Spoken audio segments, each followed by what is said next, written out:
Hey everybody. So I wanted to continue my Tarot series. I'm sorry it's been so long. I kind of got sidetracked of other things, but I think that they were good things to get sidetracked about. But anyway, I wanted to finish this up with the major arcana so I could go on to the minor arcana. I will go through every card. I will. I did it with the Principles of Looking Green. I'll do it with it. Anyways, wasting time because it takes a lot of time to do this. So, this is the Justice card. And once again, we're using the Ellen Cannon Reed deck. You can get this deck by itself or as a kit with this really good book that has kind of an explanation of the Kabbalah and everything like that. These are going to be my interpretations of the cards. Obviously, everybody has slightly different interpretations, and that's fine.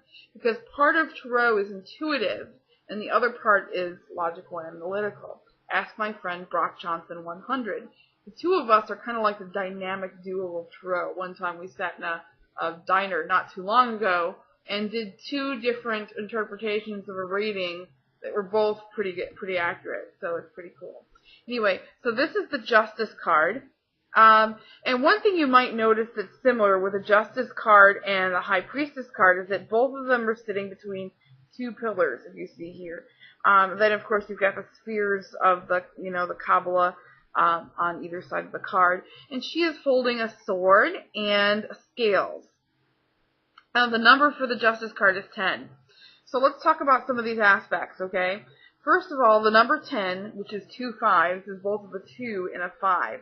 So you've got that balance element, but also the element of kind of realization and change, right? If you're not following with me, you can look back at the rest of the ideas or kind of study up on numerology a little bit. And then we want to think about what it is that justice means. What does it mean to have justice? This is a very philosophical question, which is why I love this card. For me, justice is a realization of truth and, how truth pertains to ourselves and to society. So we've got this dualistic element of internal and external truth and how those things work together. So if you look at it, you've got the scales here for balance, and then you've got the sword here for action, okay?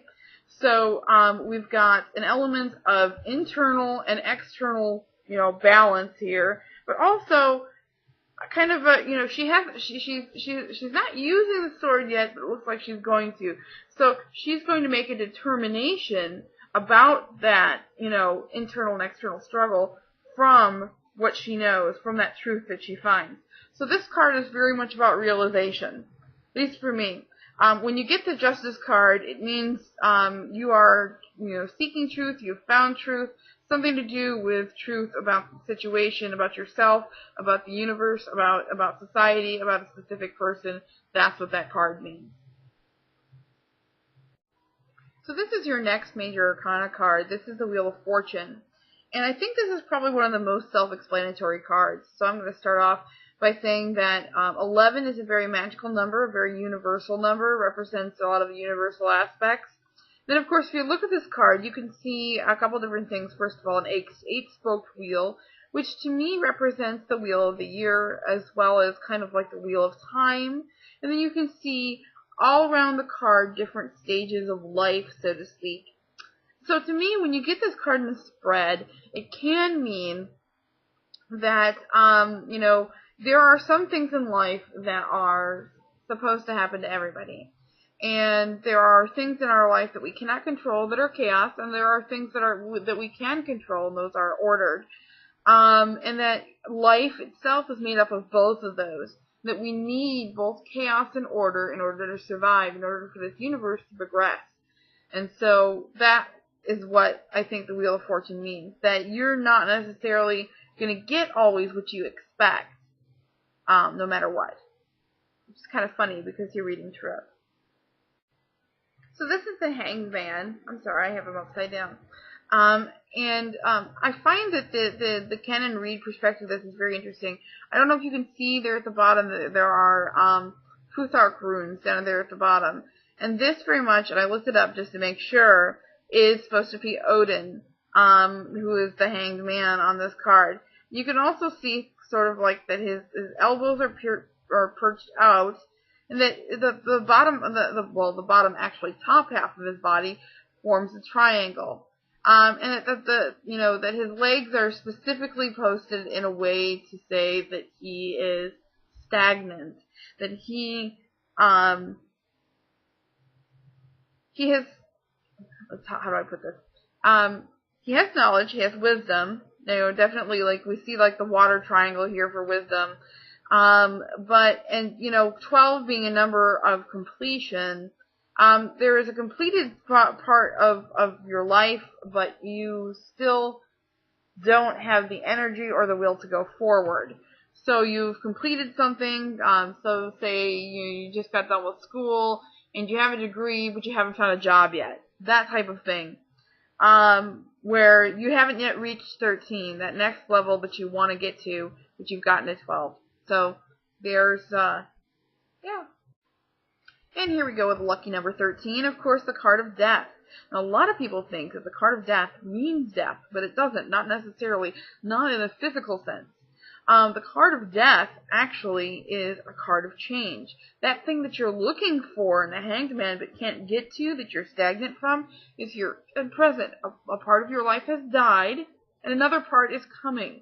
Because, of course, we all believe in rebirth, or at least most of us do.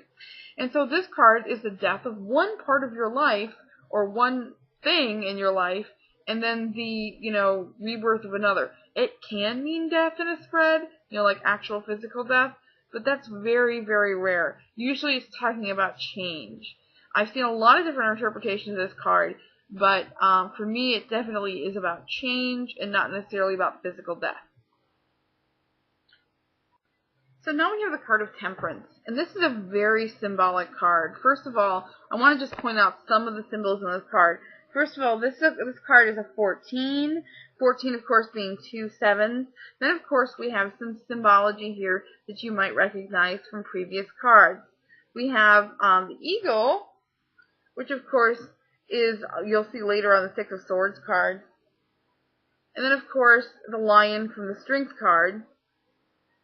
And the thing about those two cards is that there's very much a balance here between two elements. Then, of course, you've got the cauldron, and the cauldron there has a masculine symbol, otherwise known as a symbol of Mars. There is fire underneath the cauldron, and there's lots of steam coming out, okay? And then, of course, she is holding both water and fire, and there's a pentacle on her forehead. Lots of symbolism. So let's deconstruct what some of this means. Obviously, we have some masculine and feminine energies here. I think we can all agree that there's a very masculine and feminine element here that's, both of conflict and also of taking those things together and creating something from them. So we've now had our change. We have our knowledge from the Hanged Man. We have our change from death. And now we are taking from that and learning from it and doing with it and becoming a better person from it. So I think that's, what we get at, when you talk about, the 2 sevens, remember that 7 is a number for spirituality. It's a card for the true self, for the spiritual self. So when you have 2 sevens, of course, 14 being 2 sevens, you've got a balance of the spiritual self. So, that's how I see this card. Of course, there's different interpretations, but that's definitely my interpretation. Now, the last card I'm going to talk about today is the Horned One card. And the reason that this card is so interesting is because the Horned One replaces a card in the Rider-Waite and other decks, which is normally called the Devil. This is one thing that I think differentiates this deck from other decks, is that it doesn't use Christian imagery in its deck, very much at all. And so, what does this card mean then compared to the Devil card? Is there a big difference and significance between the two? I think for the most part, what people are trying to get across in the Devil card is that there are things out there that aren't always going to go our way, and we might not always have a good explanation for them. That a lot of people in Christian theology blame the devil. The devil made me do it. The devil is the bane of my circumstances and things like that. Well, in this card, it's not so much that you're being cursed as much as it is that we need to be taught lessons sometimes. And so you can see that the Horned One is very much trying to teach a lesson to his children. He's telling them something. He's being commanding, but at the same time, not in a bad way, not in a way that's not loving, but in a way where there are just some things that sometimes we'll learn things from bad experiences. That those bad experiences can sometimes turn around and be good things.